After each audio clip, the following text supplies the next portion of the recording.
mainstream computers just got a lot more powerful. This is a gaming PC equipped with Intel's latest processor and Nvidia's flagship graphics card. It really is outstanding just how far we've come in the last 2 years alone, so no matter whether you want to play games or get some work done, computers are better than ever. The build I've put together starts with the CPU, and my review sample arrived from Intel just over a week ago. Here we have the flagship i9-9900K, an 8-core processor that firmly takes the fight to Ryzen with the gloves off.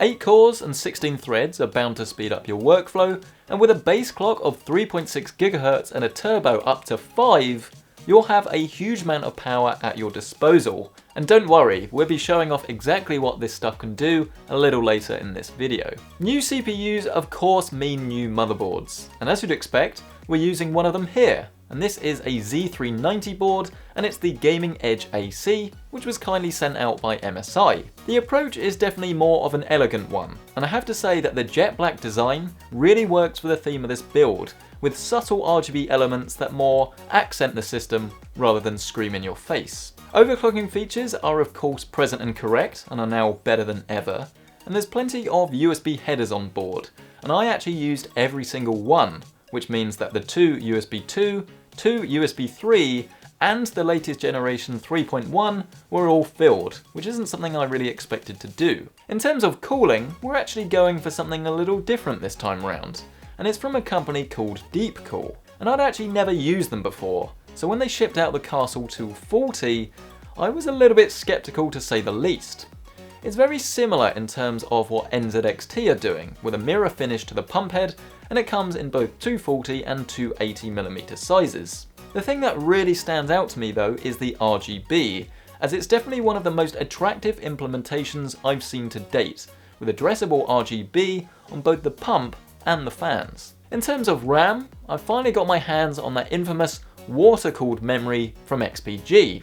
AData shipped this 16GB kit a few weeks ago, and it not only looks fantastic, but it has more than enough memory than we're going to need for gaming, and is blazing fast at 3200 MHz. It's also very much in the RGB camp, so no matter what your colour scheme is, you're going to be guaranteed to be glowing. The most exciting part though in any gaming PC is of course the graphics card, and here we have the most powerful thing that's ever set foot in this studio, the RTX 2080 Ti. Now I've already tested the Founders Edition, but MSI wanted to go big, and they sent out the Gaming X Trio. I think it's very fair to say that I was a little overwhelmed when I first took this out the box, as it's easily the largest card I've seen to date, with 3 fans across a 3-slot design, and even 3 power connections.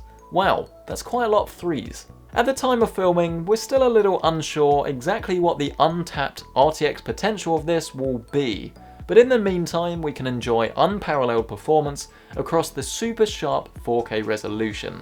If you want the best, this is it. Next up, it's storage, and this time we have something pretty special. As you'd expect, it's a solid state drive. This one has 500GB of space, which would be a great start for those with smaller game libraries. It's called the T-Force Delta RGB, and yes, I know, RGB doesn't belong on an SSD. At least, that's what I thought. I asked Teamgroup to send this out, as I was really intrigued as to just how gimmicky it would be. But to my horror, I absolutely love it, as when I placed it on show in the system, it looks bloody good. Hashtag sorry not sorry. Move across to the power supply, and this is also from Deepcool, and it's the Gamerstorm DQ850M. It's fully modular, and with 850 watts of power, it will be more than enough for our system to run as intended. I very much appreciate the fully blacked out cables that give you quite a clean look, and with 80+ gold rating, it's pretty efficient too. I would advise some cable extensions though for the graphics card, as it actually requires 3 power connections and the provided cables come in pairs, so it's not quite as tidy as it could be, and it will need a little bit of clearing up. We're also spicing up this build with some bespoke lighting, and this time we're using the new Hue 2 kit, sent out by NZXT. It's a magnetic box that will sit at the base of your computer, and it allows you to control every single LED individually across 4 channels of addressable RGB lighting. So these are all of the parts that went into this i9 build, but you're probably wondering how it all went together and what the performance is. The build actually took a little while longer than usual, mainly due to the extra RGB components and all of their extra cables, but nothing too bad. The case we used is the Coolermaster 500M, and I've actually been asking for a sample of this for months, so I am so glad that it finally got here. Upon closer inspection, it is slightly more plasticky than I'd expected, but put simply, I think it is my new favourite case, as it not only looks fantastic, but it has a huge amount of airflow to boot. And this is of course down to those gigantic 200mm fans on the front that's covered in a fine mesh to prioritise performance. I also love the front panel, as we have 4 USB 3.0 ports and a single USB 3.1 Type-C. Perfect for now and the future. The end result just looks marvellous, and I love how you have the black theme with the RGB that sort of pokes through and then reflects off their tempered glass for a really premium look. I'd probably advise going for a black SSD rather than the white that I foolishly asked for, and I'd maybe look at swapping out the fans to be NZXT's Air RGB on the rear and the top to sort of complete the ecosystem and have that little bit extra cooling performance. I will of course leave everything linked down below if you do want to check out current pricing or learn more information on any of these parts, but let's talk about the performance. Starting with the CPU, we've got insane numbers compared to just a couple of years ago, with a score in Cinebench of over 2000 and a faster than real-time 4K render in my H.264 Resolve benchmark. But when we bring the GPU into play, the two start to sing in harmony.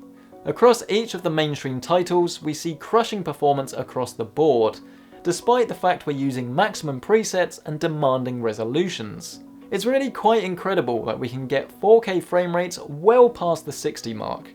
And if you're wanting to play in the greatest detail possible, this is the card that will do it the best. If you do want to play at lower resolutions though, they are of course sky high as well. And 1440p saw us enter the 100 frames per second mark in every single title we tested, which is pretty astounding stuff. We've only just scratched the surface, but I really hope you like what's been built. It's been really fun to put together, and all the numbers firmly speak for themselves. If you do want to learn a little bit more about anything featured in this PC, I will leave my Amazon links down in the description below for you. But let me know, did you enjoy this video? Did you like the PC's design, its performance, or is it lacking in any of the departments?